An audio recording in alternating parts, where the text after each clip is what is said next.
It's giveaway. just the same old stuff. Halloween has come. All you lucky kids with silver shamrock masks, gather round your TV set. Put on your masks and watch. Honey, don't get too Witches, close. all You'll ruin skeletons, your all eyes. jack-o'-lanterns. Gather round and watch. Watch the magic pumpkin. So we finally reached October, one of my personal favorite months of the year. The weather changes, it's soup season, but more importantly, it's spooky season. So I wanted to kick off the month of scares with 7 horror movies I think should be on your radar this month. Now, this isn't a best horror movies list, it's just simply 7 films I think could scratch that horror movie itch this year if you're looking. This list will work for seasoned vets of the genre, but there may even be some here that I'd recommend those new to the genre to check out. With that in mind, let's jump right into the 7 movies you need to watch this Halloween. So starting off our list is the Autopsy of Jane Doe. Now, this movie follows 2 coroners, a father and son duo, as they begin experiencing strange and frightening occurrences once a strange and presumably dead woman shows up. Now, this was a film that I was sure would be pretty bad when I saw the trailers for it.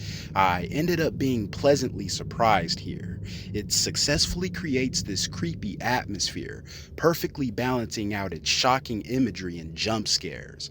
I enjoyed this one, and it may even be underrated in terms of horror movies. I definitely recommend checking this one out if you're searching for something a little bit different but still hits all of those classic horror movie beats.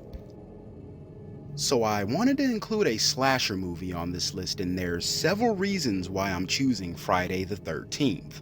The story follows a group of teens who have their summer plans at a campground halted by a knife-wielding maniac who's out for blood. Now, the story is pretty simple, but it's a classic slasher, and it's full of some great scares and even better kills.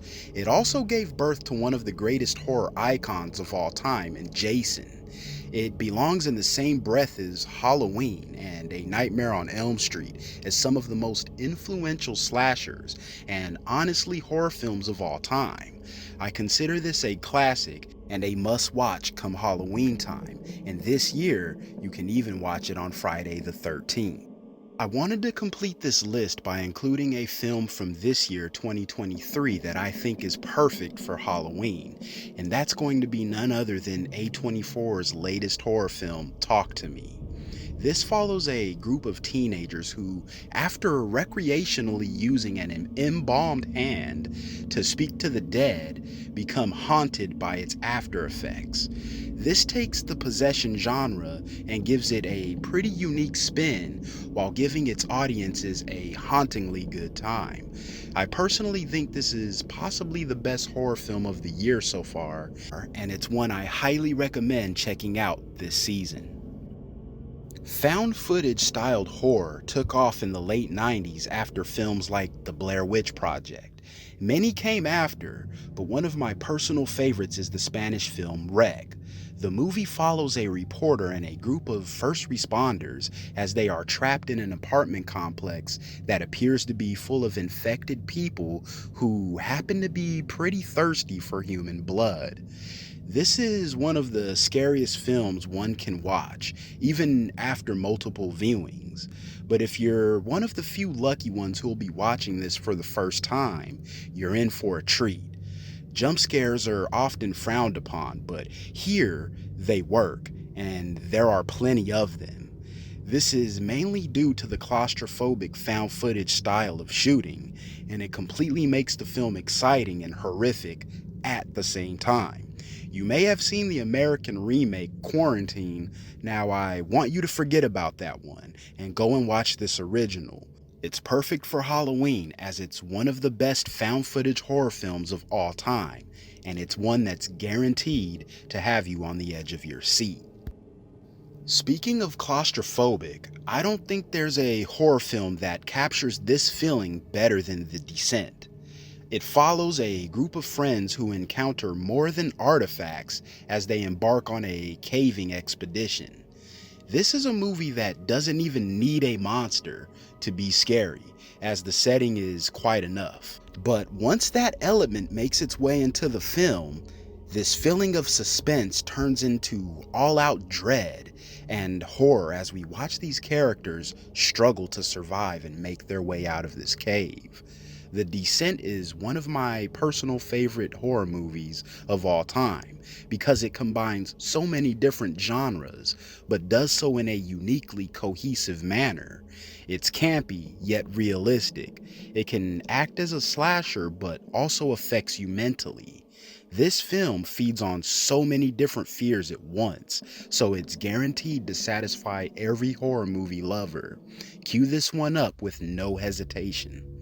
It Follows is a film I remember watching in the theater when it first came out, and at the end when we were walking out, I remember thinking to myself, I think I just saw one of the best modern horror movies of all time.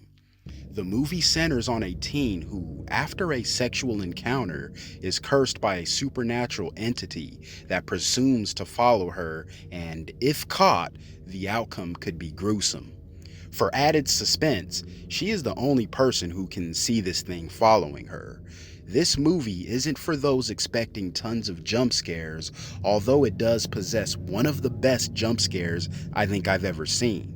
The film's strengths are in its original story, directing, and cinematography, all of which help create one of the most unsettling atmospheres out there in a horror movie. Cue this one up on Halloween if you get a chance to. Now, coming in at number 1 is a movie that doesn't really need any introduction or summarization of the synopsis, and with the release of the new 2023 Exorcist film coming out, I figured there's no better time to check out the one that started it all. Now, while I recognize this film came out in the 1970s, and technology in film has definitely advanced since then, The Exorcist is a film that still holds up till this day. I personally think the makeup and effects still hold up well, even now, and the dialogue and vocal effects are still as creepy as ever.